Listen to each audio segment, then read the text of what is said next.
Hey everybody, Jamie here from San Diego, and I am just out doing some errands today and getting ready for my nephews to come visit with me. They're going to be visiting for about a week, and I'm trying to come up with great ideas for ways to keep them entertained and happy. They are 4 and 8 years old, so I'm asking my mom friends and auntie friends who have little guys around a lot what they do to keep their boys happy.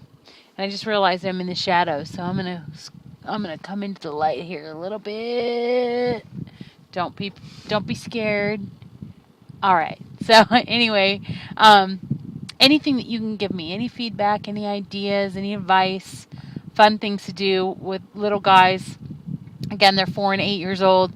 They do play well together, apparently. I haven't been around them for several years, but apparently they get along really well and they play well together. So, things that they could both do would be great. And I'm really excited to see your feedback and your ideas and your inspiring words because I'm going to need them.